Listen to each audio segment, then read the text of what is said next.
I want you to have a listen to a short clip of what she had to say yesterday, and I want your comment on this.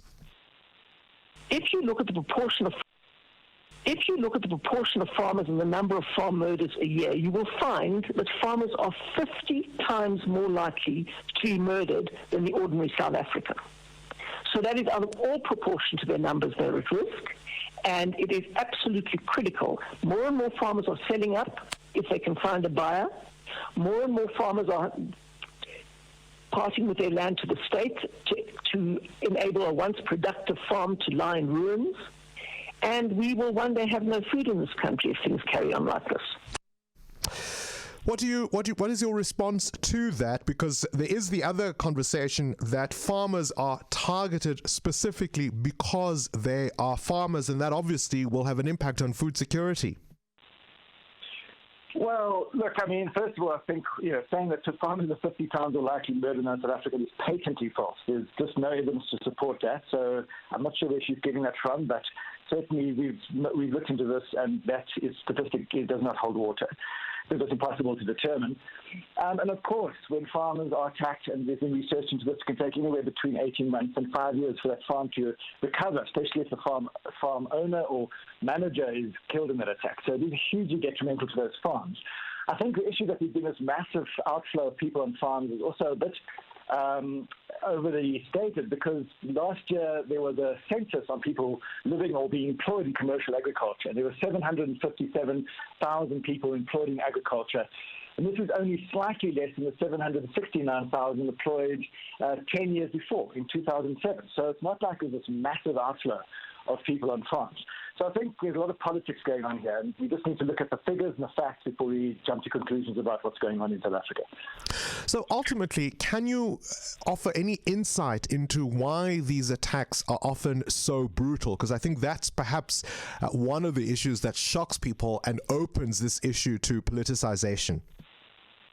Well, looking into aggravated robberies of people in their homes and places of work, the factors that lead to violence taking place on a few of them.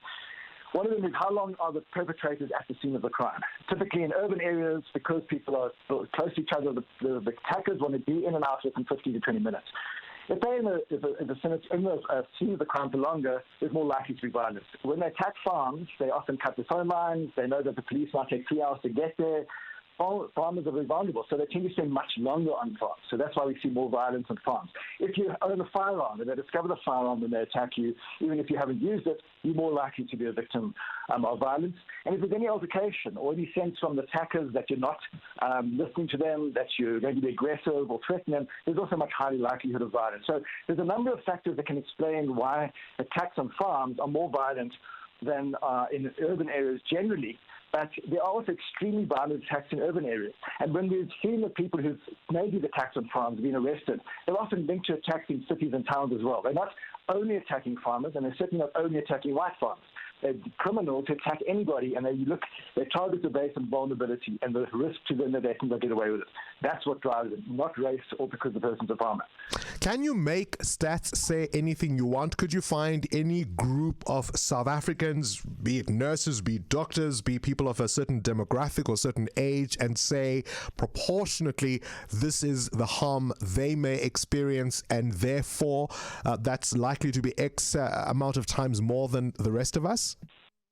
Well, there is some work into this generally by looking at murder rates in particular localities. And we know how many people are living there, we know how many males and females are living there, and then there's a general sense. And the highest murder rates are in poor townships or informal settlements, where sometimes the murder rates go up to 200 or 300 murders per 100,000 people, when the national average is around 37 murders per 100,000 people. So the most likely to be victims of murders in South Africa are poor young black males, pretty much.